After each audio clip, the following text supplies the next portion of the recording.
Why in the world did Harry and Meghan hold hands during Her Majesty the late Queen's funeral in 2022?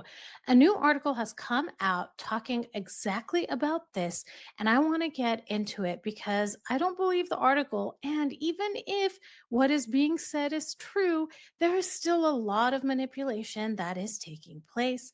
So let's get into all that and more. But before we begin, here's the intro. Welcome to Revealing the Narc. Join me as I highlight narcissistic traits in celebrities and public figures. Everything here is in my opinion and not professional advice.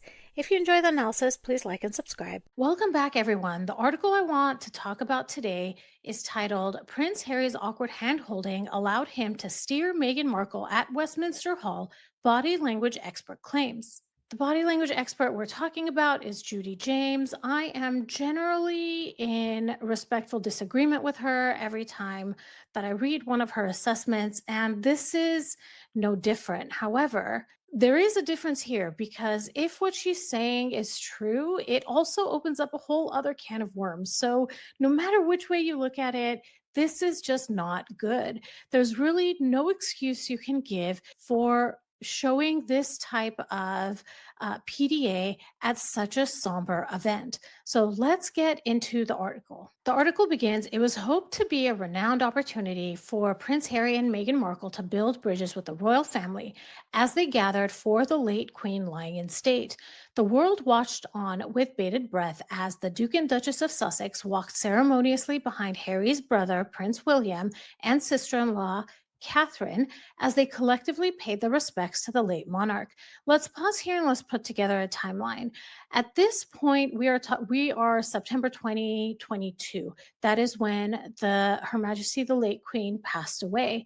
In 2021, March of 2021 specifically, Harry and Meghan did the Oprah interview while Prince Philip was in the hospital, and he passed away 3 weeks after the Oprah interview aired.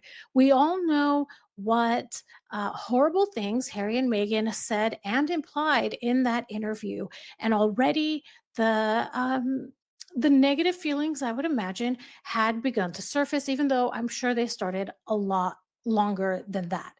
In June of 2021, that is when Harry and Meghan's daughter Lilibet is born. We all know the story of how Meghan stole the Queen's most precious nickname. And this happened 3 months after Prince Philip had passed away. There are reports that say that the Queen had asked all of those around her to actually not call her by her nickname Lilibet because she missed her husband so much, and that nickname was something that he called her a lot. So for Harry and Meghan, and I mean Meghan, to maliciously take this name, it's just disgusting behavior. It's in the top 5 list of the most horrible things that Meghan has done.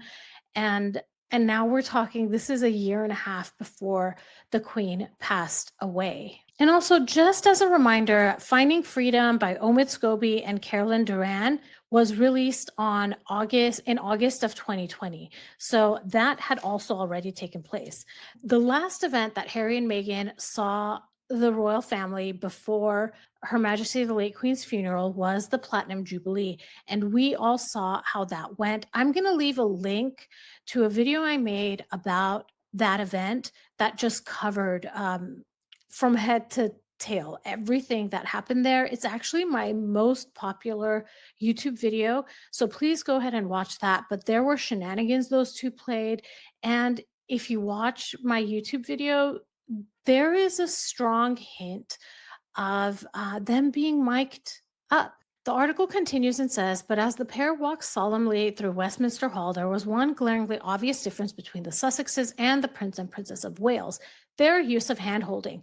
Let's stop here. I wasn't going to stop here, but let's stop here. It's not just a difference with the Prince and Princess of Wales. It's a difference with every single person, every other person that was in that procession. And here, I'm going to show you the video footage right here. Nobody else is holding hands.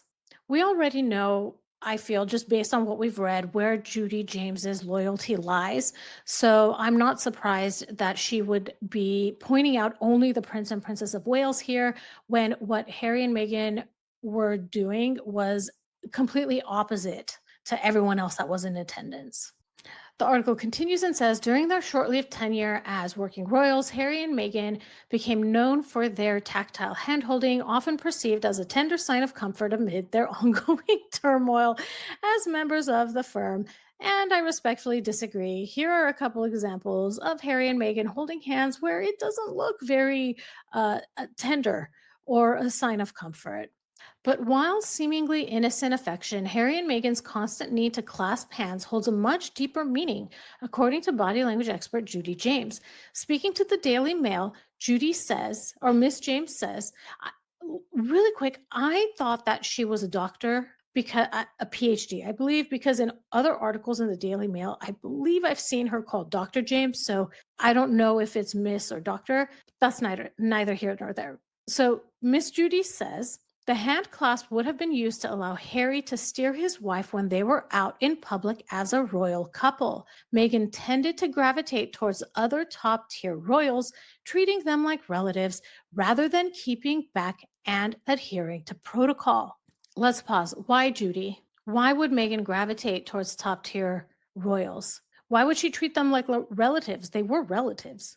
How many times do we have to hear this assumption that Meghan is a hugger and she just hugged everybody and everyone else was cold? We've seen video footage. We know that's not true. We see the warmth that the Prince and Princess of Wales exude. Just last week, Prince William did an interview that he was showing so much empathy towards the woman he was interviewing when they were talking about grief and how Prince William reached out and touched her arm in a gesture of empathy. So, Judy, I highly recommend you go back and look at the evidence from the other side. The article continues and says Harry's hand is very firmly on top of, in this clasp. Although that does signal a desire to protect, it also shows a tendency to lead, or in this case, to possibly check. This hand was never meant to lead. Meghan, in my opinion, Meghan has always been the one to lead. But let's assume that this is true, that this hand was meant to lead. If what Judy is saying is true, that means that Harry knows of Meghan's need to stand out. A malignant narcissist struggles to be one of many. In settings where humility, reverence, or collective mourning are expected, they often feel invisible or diminished. The royal funeral wasn't about Meghan, it was about the Queen. Yet a malignant narcissist's psyche experiences this as a threat. If I'm not seen, I don't exist. So even subconsciously, they might find ways to draw focus through gesture, physical proximity, facial expression, or breaking protocol, like handholding. It's not always overt. Sometimes it's a quiet but deliberate violation that reclaims the spotlight. The article continues and says, as Miss James asserts, Harry sought to steer Meghan slightly in a desperate bid to prevent her from breaking royal protocol by storming ahead during such a highly choreographed event. So Harry knew if what this article is saying is true, that if he told Meghan don't do it, she would still do it. That it wasn't just enough to tell her don't do it. He would have to hold her hand to make sure that she doesn't try to jump ahead. And this is another thing that says a lot. This means that Harry is also then aware of Meghan's defiance of hierarchy and control. Malignant narcissists typically have an adversarial relationship with authority. They resent being told what to do, especially in front of others.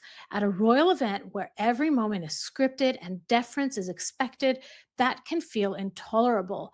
Being told to walk behind others can feel like humiliation. A hand on her arm or hand holding might feel like control, which she internally resists, but she can't defy it openly without looking inappropriate. So instead, she might oscillate between subtle defiance, trying to move forward or command attention, and surface compliance, allowing Harry to hold her hand so it looks united. That contradiction, appearing obedient while still asserting autonomy, is a classic narcissistic impression management. The article continues and says, going against the expected choreography in which the couples all kept a large spatial gap between them with no touching or communication, Harry and Meghan issued a rebellious statement, both in terms of their positioning and distancing. Let's pause. Judy, that was not the time or the place. If your assessment is right, their behavior is absolutely inappropriate. The article continues and says an intentional rebuke in contrast to the physically distanced couples walking ahead of them. Miss James described their body language as a signal of their desire to be perceived as a closely welded couple who present a non negotiable romantic narrative. Indeed, Megan's seeming inability to abide by royal protocol may be as a result of the former Suits actress meeting her prince later in life with such rules an alien concept as a result. Let's pause here. These aren't rules, they're traditions. When you marry into a family, you become respectful of their traditions. This is blatant disrespect that she and Harry were communicating at one of the most somber events in UK history. It's absolutely inappropriate. And no matter how Judy James tries to spin it, and here she's trying to make them, I think, look in a positive light, it just doesn't work. And it doesn't work because there is no excuse for that behavior. The logic just doesn't make sense. If what Judy is saying is true, then that means Harry believes that Meghan needs to be the one to stand out and that she has defiance of hierarchy. Otherwise, he wouldn't need to hold her hand and steer her around. I want to end this video with my perception of what is happening. I felt that Meghan's behavior during Her Majesty the late Queen's funeral was similar to her behavior last week at the Project Healthy Minds event, where there is this performative meekness. And there's a couple of reasons I believe that she was doing that. And before we get into it, I'm going to show you a clip of the walkabout where Meghan is acting meek. Here's that clip. And I also want to show you a clip of Meghan's performative curtsy. In the clip of the curtsy, you'll see Catherine curtsy first, and then Meghan have this exaggerated performative curtsy.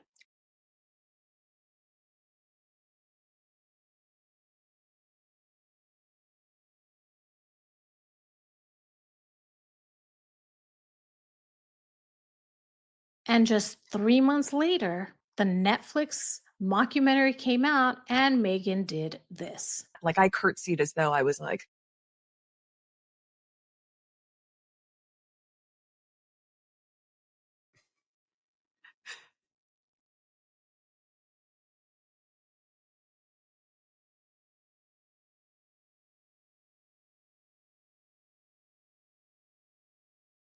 pleasure to meet you, Your Majesty.